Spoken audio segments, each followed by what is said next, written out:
And the beauty of this for all of your listeners is that I had my path, you had your path, right? You see the things behind you. You've been on your own journey. You have your own, your own niches, your own specialties, your own passions. And the beauty of ID is it's agnostic. It doesn't say you have to do integrative development this way when you're coaching or consulting or whatever you're doing. Take who you are and the journey you've been on and think about how could I bring the best of these different disciplines together to solve complex problems, because our clients' issues don't exist in silos. They're this giant jumble of things that are happening for them. And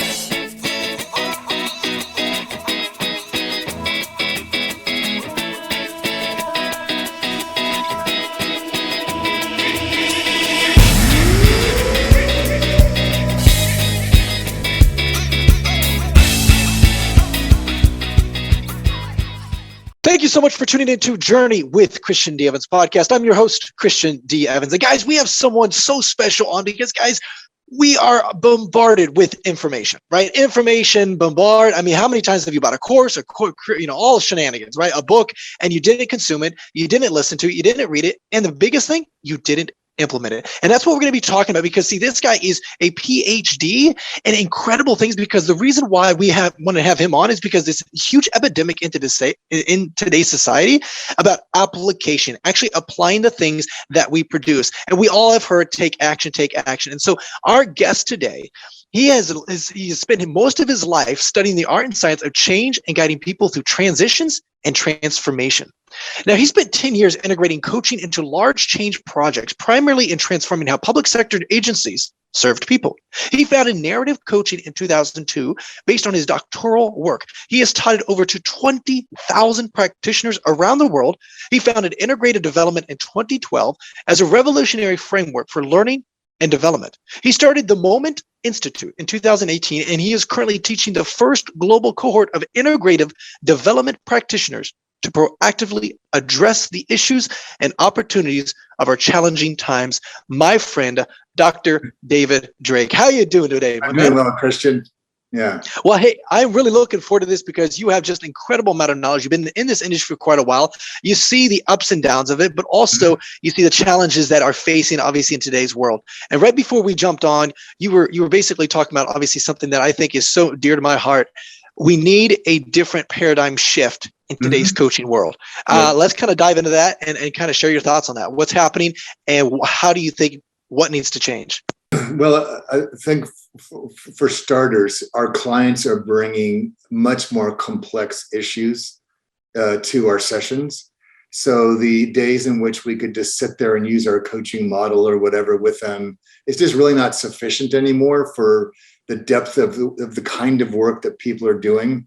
Not only they're trying to deal with all the complexities of the pandemic and the various crises around the world and climate change, but they're being asked to do so in new ways. And a lot of things we used to rely on are just not there for them, or on institutions, or kind of a normal way of doing business. And so for me, one of the huge changes I see in coaching is that we need to kind of move farther upstream. We can't just sit downstream, almost like in an ER, doing triage with the problems our clients bring to us.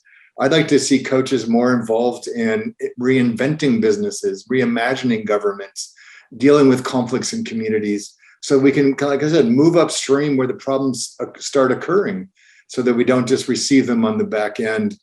And a lot of that means that coaches are going to need to be more resilient, more creative, more innovative themselves, more courageous, being willing to be in the mix with people rather than sort of sit on the side as they come in. And I just feel like that for me is going to be democratizing coaching, maybe breaking it down into smaller bits so that people have smaller applications, more immediate service, things that kind of help people kind of move through their day. That makes perfect sense. So let me ask you this. What do you see right now? Why do you think the lack of innovation is really not being effective in that industry? Because I think I'm a huge agreement on that. Yeah. And so why do you think that is, and why do you think that's just not happening in the coaching world? Well, I think so I've been in coaching for about 25 years. And one of the things that coaching did early on, and I wrote some papers about this, was sort of modeled it around psychotherapy, which was our next closest probably profession. And so we adopted the hour-long session, a fee for the session, a lot of the same kind of parameters for what happened, which still is very effective. And, only a very small percentage of people can afford that. It relies on a lot of attracting lots of business. You stay relatively static, and it assumes that people just sort of come to you for these blocks of time. And so that paradigm is still useful, but much less so, because, you think about it in our own lives, Christian, like you go through your day and you do something or you say something, oh man, I wish I had somebody here to remind me not to do that, or to give me a better idea. And so people need, which is where I think technology is trying to help a bit, is they need more reminders, more support, smaller bits. And I think coaches are used to having the comfort of, I have an hour, I can do all these big things with people, and I can stay within my own comfort zone, if you will. And I feel like the world is so turbulent now, and there's so much that's being reinvented, that we know so much about human dynamics, human change, but I don't see us stepping in enough to be in those larger conversations. We're still too often staying in our own little coaching bubble, if you will. So let me ask you this, then: how do you facilitate the opportunity? Is it just coaches upon coaches that get together and be able to grow together?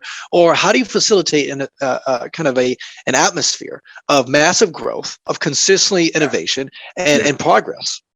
Yeah, so we in our work now, we're starting this new lab in May, where we're giving coaches opportunities to learn in much smaller doses around much smaller topics.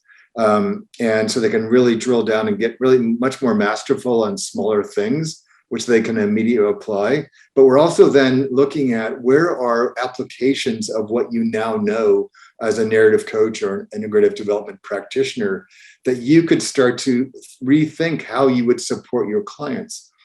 Now, most coaches or people drawn to coaching are not natural entrepreneurs.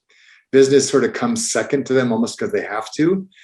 And so it's probably a lot for most of them to want to go create new things from scratch.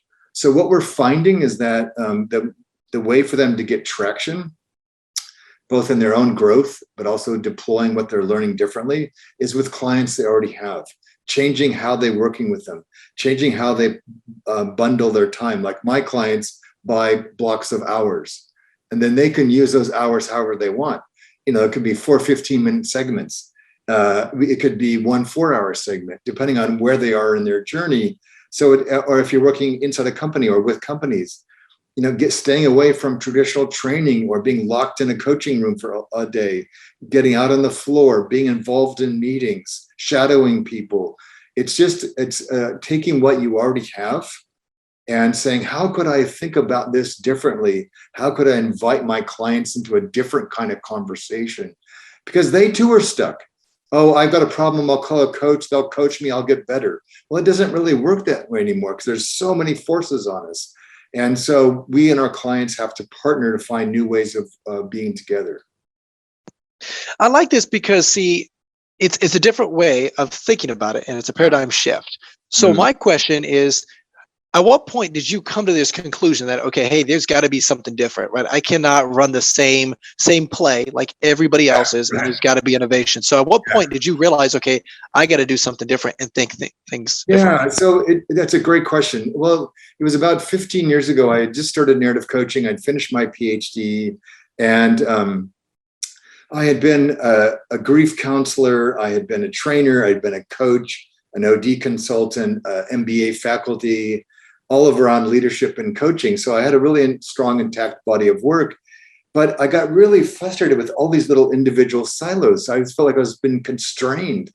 And so I started going after these bigger projects. So I helped the state of Oregon, where I was living at the time and live again now, reinvent how it delivered services to families in need, reinvent how to get people back to work who had lost their jobs, and using all these different bodies of work all at the same time. So I won these like major IT projects. I helped a very well-known shoe company solve a major global IT problem, not because I'm an IT expert, because I'm a story and people expert. And I helped them learn how to talk to each other differently to discover why their IT intervention was not working. And this where it ended up was that my clients were often repeat clients and or clients I had for 2 or 3 years in a row, just moving around through different projects. And what I started to realize was that I was being hired as David, not as a coach or an OD consultant, but just come be with us, bring all your hats, and then we'll figure out which ones we need as we really try to understand what's going on. And so I built integrative development. So I had a theory of like, how does one do a project like this? And the beauty of this for all of your listeners is that I had my path, you had your path, right? You see the things behind you. You've been on your own journey. You have your own, your own niches, your own specialties, your own passions. And the beauty of ID is it's agnostic. It doesn't say you have to do integrative development this way when you're coaching or consulting or whatever you're doing. Take who you are and the journey you've been on and think about how could I bring the best of these different disciplines together to solve complex problems, because our clients' issues don't exist in silos. They're this giant jumble of things that are happening for them. And so I just realized about 14 or 15 years ago, as I got more and more of these projects, that when I was freed just to be myself and move around a client's building, office, project, then I could apply myself in the moment in ways that would be useful for that client, irrespective of what box you might have put that in terms of what it might have been called before.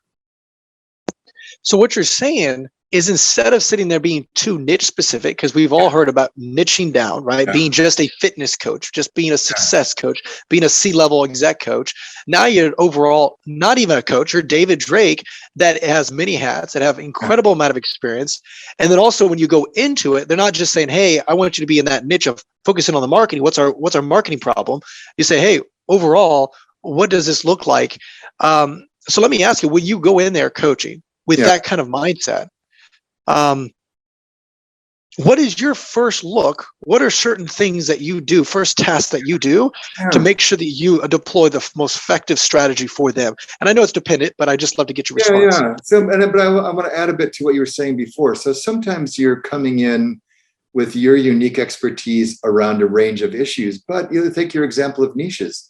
So you might have a fitness coach, like they've trained up on nutrition and exercise, on all the things that go into being in good health. But let's imagine that they're working with the client individually, and the client comes to realize, actually, the biggest distractor is my family. Like they don't support the new eating habits I'm trying to put into place, or I can't get them to shop with me, or I end up having to, and so you start to see not just that you're bringing these things to lots of their issues, maybe just having one issue, but bringing a wider lens. Like, what are the factors that may not be technically in the area of nutrition or fitness, but are having a huge impact on the client's ability to stay well?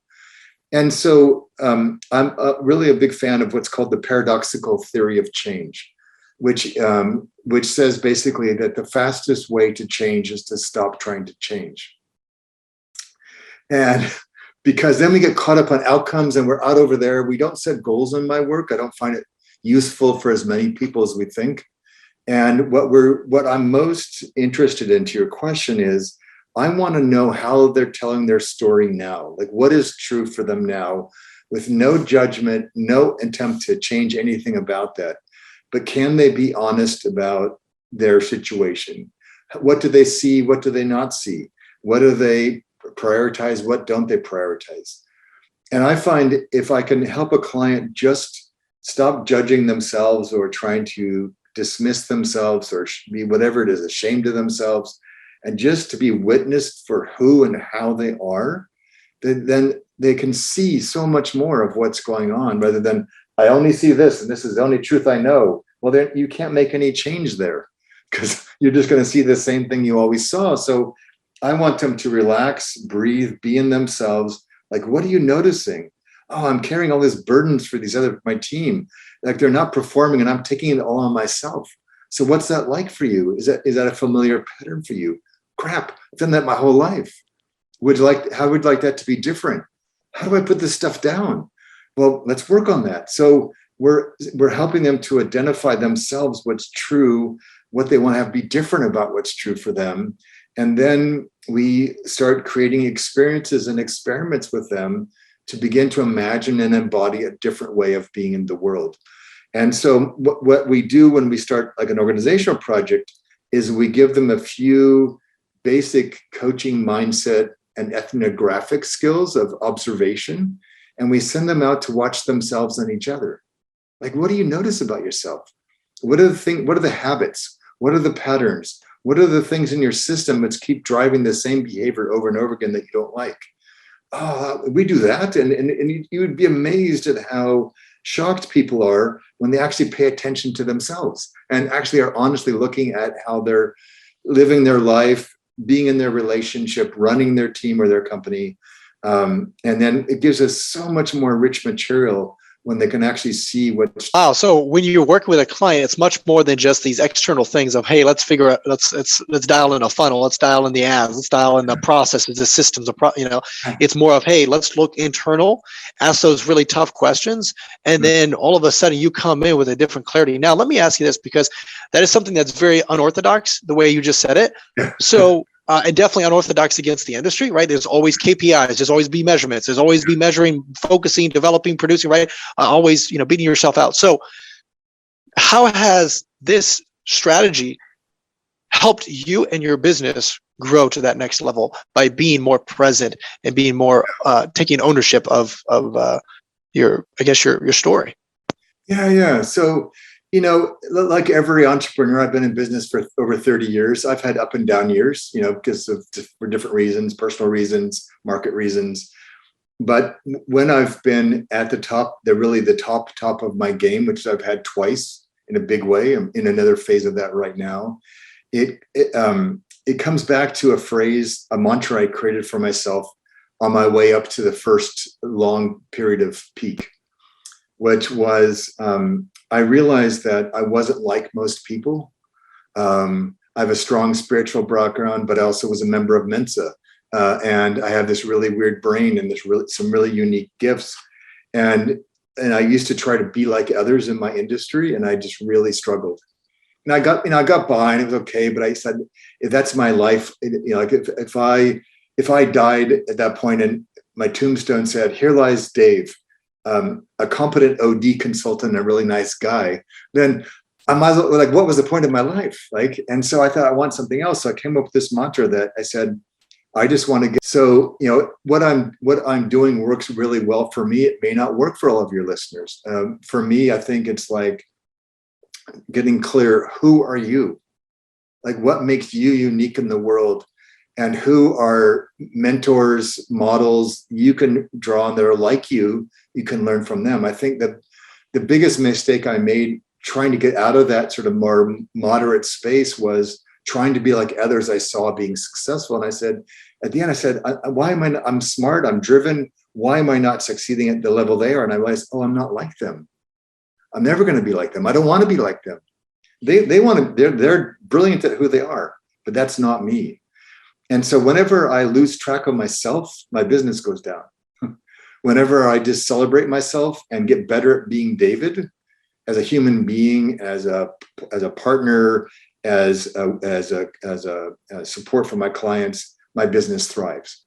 And so right now I'm in this phase where we're in this really generative creative space. I've got some really amazing younger people on my team now that are really pushing some of the boundaries of what it looks like for me to be in business.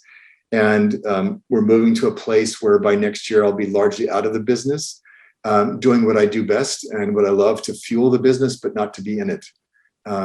So I think for me, it's helping your listeners to really find, the spaces that a lot of us work in is crowded, lots of crap, lots of stuff, lots of noise. I mean, most of which doesn't, even some of the good stuff doesn't really reach enough people, doesn't really help in the end enough.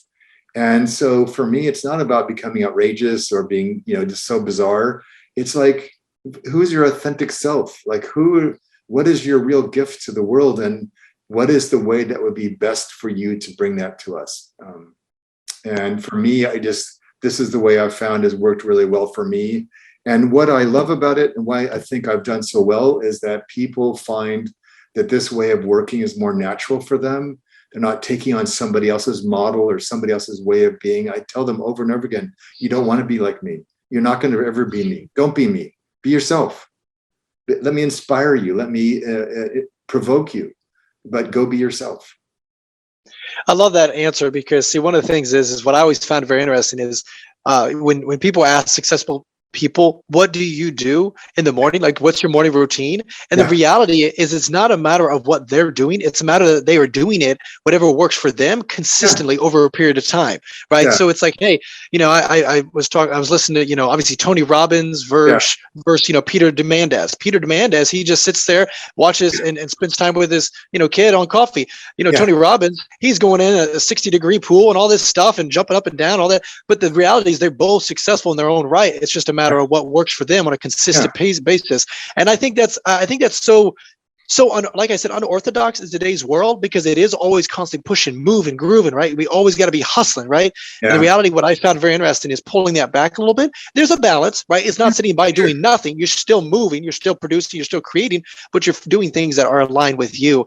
And the reality is you got to ask the right questions to find what's aligned. Now, I would like to pivot a little bit because obviously you're a PhD, you've been able to accomplish great things. And honestly, a lot of people in the coaching world, they don't have that higher education. They got MBAs, they got masters, they got a lot of good education, but having a PhD, my question is, it looked like you established that in 2003, it looks like when you got your PhD.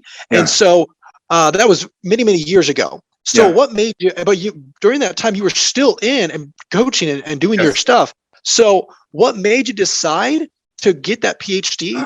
And then how did you learn or what helped you in that PhD program take your life to the next level to say, wow, I'm really deploying these things that other people may or may not have access to because I got this?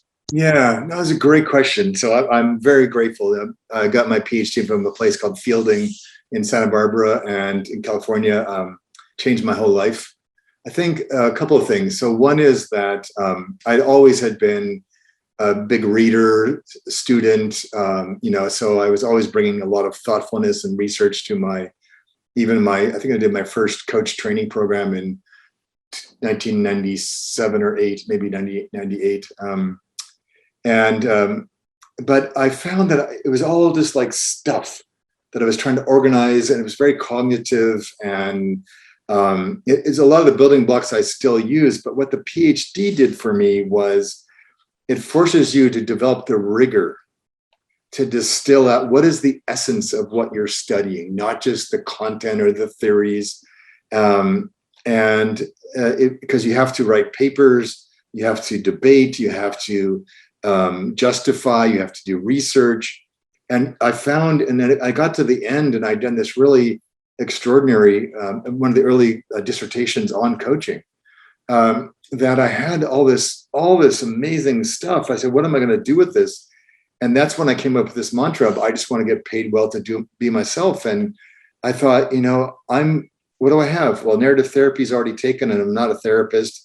Coaching seems like it's going to be a big deal. I could already see that even back then around 2000. And so I thought, I'll just create narrative coaching. So I registered the domain name and off I went. And so the PhD gives you the confidence, gives you the rigor, and helps you kind of separate the wheat from the chaff when reading about coaching, because a lot of coaches, like you said, are either very abstract over here in research or completely ungrounded in research and just making stuff up. And so I was editors of big coaching journals. I've written a ton. I think I probably have written more academic coaching articles than anybody that's not at a university. And so it just, for me, regardless of your level of education, it's just doing your homework, not chasing the fads, not believing everybody, looking at all kinds of evidence, your own lived experience as a coach, the literature, what experts are doing and saying, and really evolving your own understanding of your craft and whatever that means for you. So I'm able to think about this and talk about coaching in ways others can't, just because I was able to do a PhD. But I also don't write as much academically because I found that not very many coaches were actually reading what we were writing. So now I'm much more interested in applications where I can show how the theory comes to life and help our students do new things, and then look at what research would support you to understand why that worked or why that didn't work. And so it's not just a success or failure in the market. We want to do things that are credible, that have backing. And for me, my PhD kind of helped me do that. And we bring that a lot to our supervision and mentoring of other practitioners.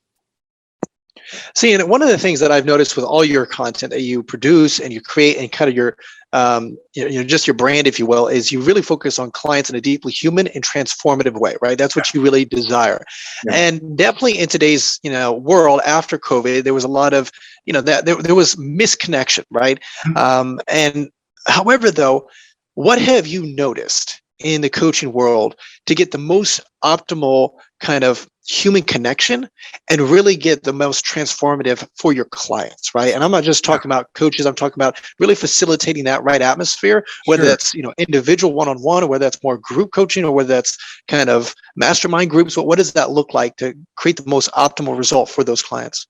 Yeah, so two things come to mind, Christian. So one is that maybe it's just a fact of getting older, but hopefully I'm getting wiser. And one of the things I've sort of come to realize is that sometimes in our enthusiasm and our passion for our work and for our clients, we try to do too much. And I think, I've never in 25 years ever had an executive client come to me and say, David, I don't have enough KPIs and goals in my life. Can you help me find more? Right? They're trying to get rid of them. They're just overwhelmed. Right. And I think coaches, we collude with that sometimes. We're trying to tackle too many things, or we think, a client had an aha moment, therefore they're going to change. Well, no, they're not. And so the first thing I would say that I focus a lot on now around transformation is I focus on one thing at a time. And I want to see that all the way through till it becomes a new habit, a new sort of permanent sense of their identity, a new behavior, enough where I feel like, okay, that's who they are now. And then because the gift of that for me, rather than chasing like 47 goals in a session or whatever, is that, say like somebody's trying to find more of their own voice, like they've been more of a team player, or they're more of a background person. Now they want to or maybe like they've been successful and they're, like in your listeners in their business, but they want to have a more unique brand or more prophetic voice or something. Well, if I can help them find one way to apply that, or one leverage point for that, they can apply that in all the aspects of their life and their work, rather than chasing one goal, which is only about that goal. And so again, we focus on far fewer things and we go much deeper with them. The second thing goes back to what I was saying before about silos. So in our ID program, we look at 5 levels of development, from personal, spiritual, professional, social, and contextual. And what that does is that when we help our client using a model that we've created, look at is the research I did on the meta factors that contribute to performance. And it basically distills down to 5 when you look at all the research.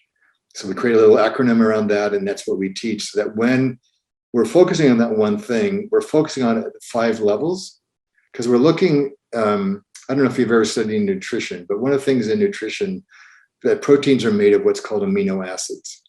And the value of a protein to your body is equal to the lowest amino acid in that protein. That's why if you're a vegetarian, you combine certain kinds of foods. Same thing is true for these 5 levels. A client's ability to perform what they're seeking to perform will be at the level equal to the weakest link in their chain, right? So they might have aced the first 4 that are about them, but pay no attention to their environment. They go back to their team like, oh, hey, I got this. I've been through coaching, I've done all this great stuff. And the team's uninterested, uninspired, not been on board, totally disagrees with you, wants to fight you because it makes their life more hard. And so the client fails, not because they haven't put in the work, because they didn't address all 5 factors. And so for me, that's where we're doing more and more now, is using this as an assessment tool with our clients to look at how each of these 5 are showing up for them now around the issue that they're talking about. What would have to change at each of these 5 levels for them to be able to be successful? And then we build scaffolding around that to support them to be successful. Wow, such massive insight in like a micro level, which is really cool. So now let's kind of dive into, like, let's say just one of those pillars, right? Sure. So when you're talking to that client, and kind of dialing that in, because a lot of it is that transformative, right, aspect. Yeah. So what does that look like, and what kind of questions do you help ask to be able to facilitate kind of the right answers and kind of really, analyze himself? Yeah. So one the first letter of the acronym and the first of the pillars is identity. Like, who do you think you are? What is the story you're telling yourself? So maybe you have a coaching client who's maybe they're a new team leader, and you're coaching them around how to be a successful team leader. And they're reporting that there's conflict they're having with a couple of the members of the team. And so, again, going back to what I was sharing before we try to change anything. So tell me about the last time that happened, that you noticed this conflict. And have them tell you that story from their perspective. And we might say, so when you think about like the sort of like the epicenter of that conflict, and you go back in your memory, like we'll actually guide them in that sort of through a meditation or whatever, back into that memory. Oh yeah, he's sitting right over there across the table from me. Oh yeah, okay. So what's coming up for you as you feel it? I notice this. What are you aware of in your body? Well, I'm not breathing. Or my gut's really tight. Or my shoulders like, ugh. And okay. So what's that about? And then we get them to notice themselves. And then we say, and what is the story you're telling yourself right now? I don't like conflict. Why is this person being so difficult? And out it comes. So now they've got a current story that they're dealing with. And so then we might say, so how would you like to respond to this person? Well, I want to grow more confident that I can confront them, find out what the conflict's about, and deal with it. Great. So have you ever done that in any other part of your life? Oh yeah, I played sports when I was in high school. I was really good at that. So what sports do you do? So then we'll talk about sports. And we're holding this other like existing condition here, and we're bringing in resources. Or like, I've got a really supportive wife, and we talk through difficult things really well together. Great. So what did you learn there? What did you learn on the high school soccer team? Oh yeah, okay. And they're like putting all these little pieces together, and then we'll say, okay, so let's bring that into this. So how can you activate those parts of yourself that you do so well at home, you did well when you were younger? What would that look like now in the context of Bob across the table from you, right? That you're having difficulty with.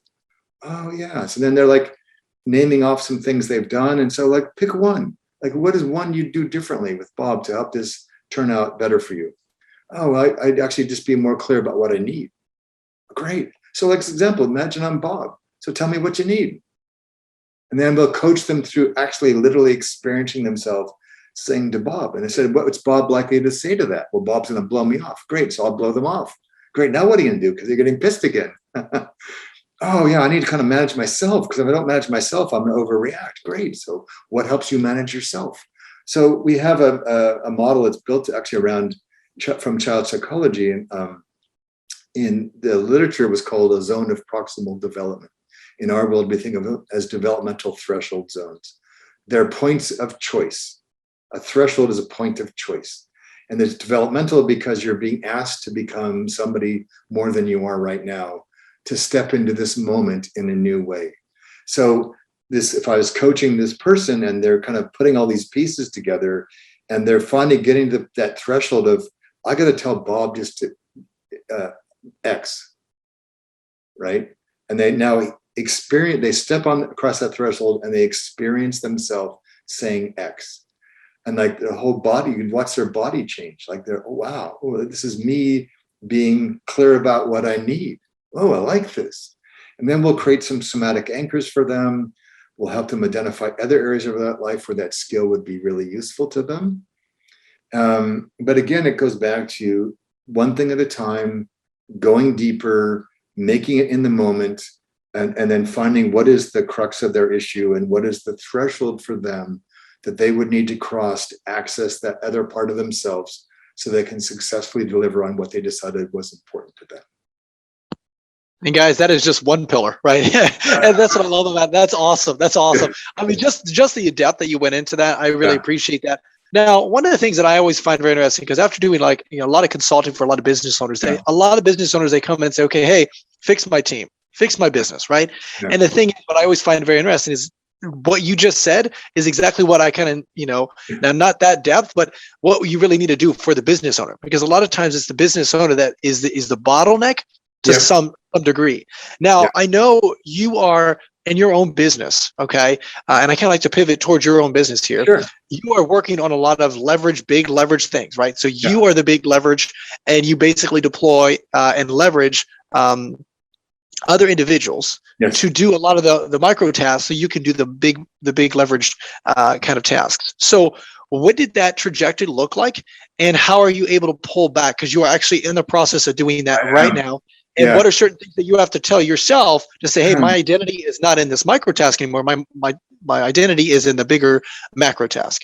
Yeah, it's a great question. And I think, it's something that your listeners will appreciate in their own life, that, when you are an entrepreneur and you have your own business, at some level, you will have done everything at one point in time, because you had no money in the beginning, or you were trying to figure things out. And so you got good enough at everything to kind of get going, and then you found some success. And so I think part of it is just realizing honestly for yourself, what are you actually really good at, and what are you just competent at? Go find the people that are really good at things you're just competent at, and just allow yourself to not do that. That's one thing. Those of us who are, have a lot of different skills, it's hard to let go, because I could do that. Well, yes, you could, but you lose money when you do that. So don't do that. And there's a lot of people that are hungry for work and are really good at certain things, and go find them and have them help you. So that's one, is letting go of things you're competent at but shouldn't be doing anymore. Two, I think, is really figuring out, how do you want to work? Because different kind of skills in your business require different kinds of energy, time commitment, regularity, etc. And so, for me, I realized that I work in big batches. So if I don't do well if I have to do regular things all the time. So I got rid of all those, all the scheduling of social media posts, and I don't want to be involved in any of that. I don't even need to approve it anymore. Just go. If I have to go into that regimented style, it really cramps my thinking for everything else. And I think the biggest shift I'm in now is when you've created something, whether it's a product or a program, or in my case, it's both, and in these bodies of work academically, nobody's ever going to teach it like you do, or as good as you do. And so and it's your baby. So I've been teaching narrative coaching for 20 years now. And there's other people that have developed iterations of narrative coaching, but I'm the guy. And so for me, I had to realize, it was actually one of my students who's on our advisory board. And she said, David, you keep working so hard because you imagine that you haven't earned the right for this. He said, your legacy was established years ago. You could stop today and people will forever be grateful for what you created. That was a complete game changer for me. Because I think as an entrepreneur, you never feel done. You never feel enough. Well, there's more I could do, or there's more I should do, or I didn't reach enough people, or I didn't make enough money, or whatever. And part of it's just well, maybe you already did. And maybe that chase is actually, it's like the law of diminishing returns.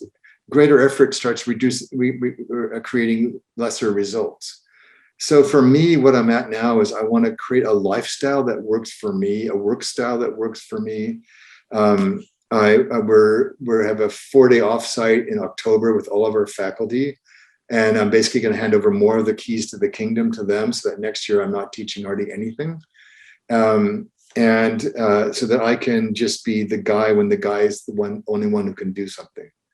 And I want to go write more books. I want to do more creative projects with people trying to make the world a better place. I don't need to be teaching this anymore, but that's really a spiritual discipline, to let go of something that you created and then help people not strive to replace you or be you.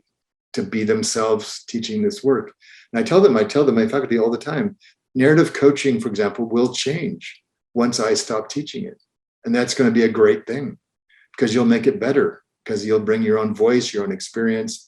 We have a lot of students in their 30s and 40s now, which we never had, who are really hungry for more. And so they're bringing a whole different slant on narrative coaching. They don't know who 90% of the sources are for my dissertation.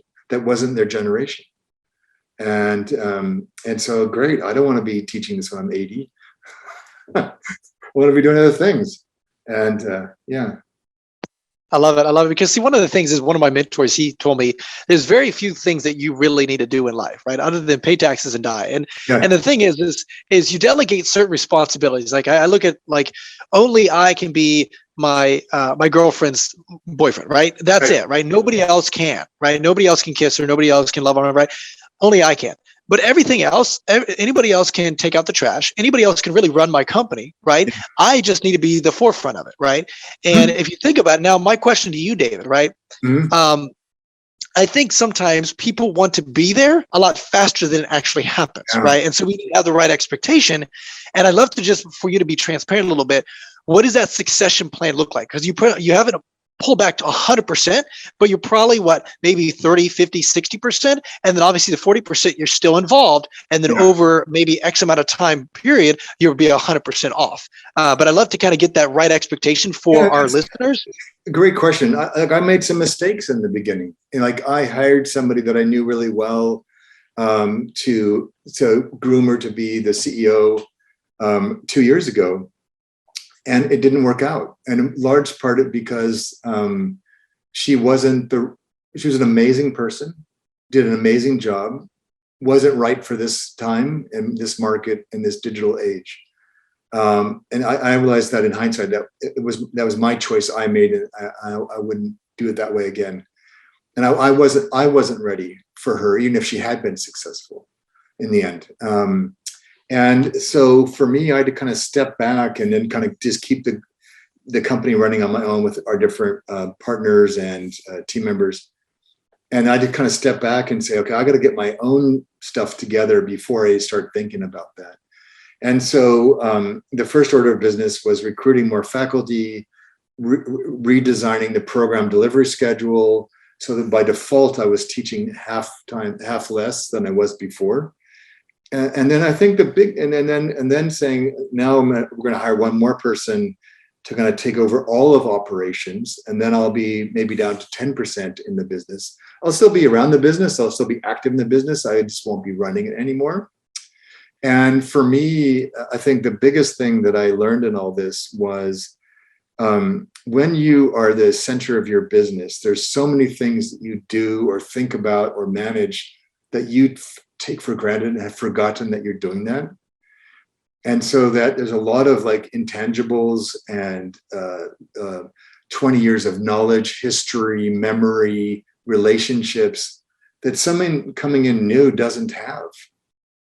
And so business is not my forte. It's not my forte. It's not my, I'm unemployable, I think, because I'm stubborn, I'm bright, I'm creative. Which there are many people that thrive in companies that are that way as well. It just wasn't for me. So I came to business sort of accidentally, but I realized I need to learn more about businesses so I can articulate what I know intuitively for someone who's coming in from the outside to get viscerally so they can take this over. So that's the biggest change I'm making, and is getting more granular and just describing what we need, how we need it, when we need it, and then just letting that go. And so I imagine that by the end of 2023, I'll be at 10% in terms of active engagement in the operations of the business. And that's only because I'm the owner and the caretaker of IP and brand. And then I could imagine after that it could even go to zero. And I just license everything to the business, and somebody else runs it completely. And then I'm just writing books and creating more new content. Well, that was my next question is because see, when people get to that point, right, a lot of times that's where you really start leveraging the bigger things, right? And so what are, because I always love to identify the 4% of things that move the money needle further, the move the brand, whatever that result is that only you can really produce and create. Yeah. And so what is that 4%? What are those tasks that that you really focus on that move the whole business forward at even a higher exponential level? So I think, always the trick, one of the tricks is one of the disciplines is that, whatever, your listeners' area of expertise, business, et cetera, you end up knowing a lot and learning a lot. And always the trick is, well, how do I package that, monetize that, deliver that? How do people, how is this going to be useful to somebody else? And so for me, I think one of the things I do uniquely that I'm really working on quite right now is like, what is the DNA? And if I take away the labeling of narrative coaching or integrative development, what is the DNA of that? Like, what is the essence? Like, what is the core of what I'm teaching? And then saying, okay, how could I make that available? So, since I built these, I'm the only one that can do that for right now. More will come later. But then I say, once I've identified that, which is what I'm working on for my book on ID, which is nearly done, then I can work with others who are more creative in the business space to say, how can we best make this available to people? In what formats and what mediums and what sizes, for what reasons? But it allows me to understand what it is we're actually trying to sell and what that might look like. So that's one thing that I've been doing. The other thing is learning how to. So what I've always been a pioneer. I've always been at the forefront of my industry, whatever I was doing. It's not easy to be a pioneer. It's a pain in the ass. Yeah, I would have been more successful monetarily if I'd just been more normal, but I refused. So, and so part of it is like, if you're going to be out there in your market, whatever your market is, you've got to be able to be resilient in that space.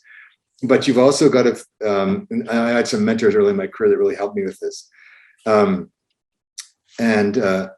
had one, I'll just tell you sort of a self-deprecating anecdote. So in the early stage, when I was doing some of these bigger government projects, there was one I didn't get that I thought I would get for sure.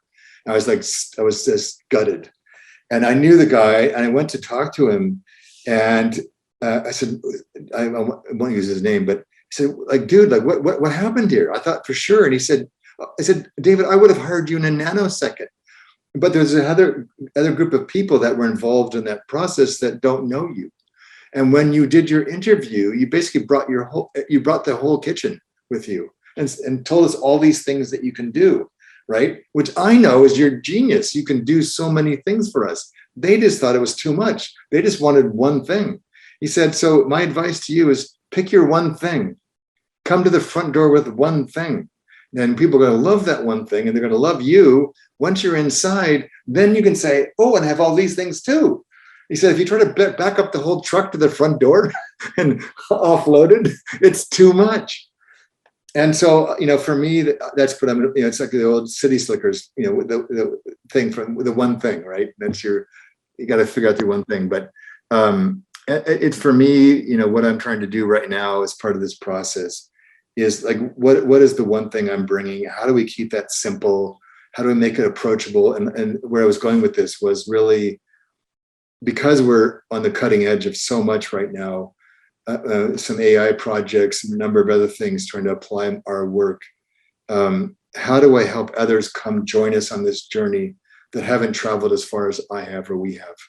And how do we make this available to them? So we're doing a couple of projects in universities and in schools, trying to show how our work can be really helpful in transforming education. We've got a few other pilots we're running just to kind of begin to understand, how do we help others come to us, not us having to go to them? So they see, oh, I want this. Because now I understand what the heck you're talking about. And I think, again, it's a mistake that many of us make in the beginning of our business. We're so busy blabbing about how great what we're doing is. We don't actually stop to ask, well, what does this person actually want? What do they need? How do they see their world? And how does what I'm offering them make their life better? and in their terms, not in mine. I love that because it's such a simple question, but there's just like a miscommunication, right? We think, oh, we're providing value, but the thing is what do they really truly want, right? Yeah. At the end of the day, it's produced. I mean, you just got to identify that and figure that out. And like you said, instead of just focusing on all these features and benefits of my thing that can help you, they just want one thing, and you got to identify that and figure that. And that's of course communication. And I really like how you really explain a focus, because that is something that I do know. Like even when you at like 1.5 million dollar business owner, your focus is and your attention is diverted in a lot of different things. And that's when, in order to scale to that higher level, it's like being able to focus your attention on things that produce the biggest result, right? Yeah. And so it's like being able to look at micro marketing metrics. That's probably not where your attention should be at. Definitely when you're at that level, you should be focusing on bigger things, bigger JVs, strategic partners, and like you said, deploying other brand awareness. David, just incredible amount of value. I just appreciate you bringing just immense amount, but also actionable things, right? Very concrete things that I think our audience definitely needs to implement. And before we let you go, where can our audience reach out to you and be part of your community and what you're developing, man? Yeah, so our website is themomentinstitute.com, and we've got a couple other web projects we're starting, but that's our main website where you can. We're rebuilding at the moment to incorporate our new laboratory, but so it's a work in progress. But that's where you can come find us. We have great mailing list. We have an amazing community of people. There are people like us, Christian, who are dissatisfied with the normal way of thinking about things and are hungry for more and have extraordinary backgrounds, but are not finding a home in any of the traditional professions or communities. And so it's just an amazing group of people. But I guess the last thing I'll say, two things I'll say. One is that growth for me now is not doing more of what I did before. It's doing something completely differently. That's a huge shift you have to make. Is you have to stop getting better and be different than you were. And the second thing I'll say is that, people come to the business for me, and we all know that, but they stay for each other. I don't want to build a cult business where, we won't mention names, people that I don't aspire to be like. It works for them, but it won't for me. I don't want them to stay for me. Then I've missed the point. I want them to stay for each other because they have found, we have people that have formed lifelong friendships. Most of them have never met. They only know each other online, but they're so committed to each other.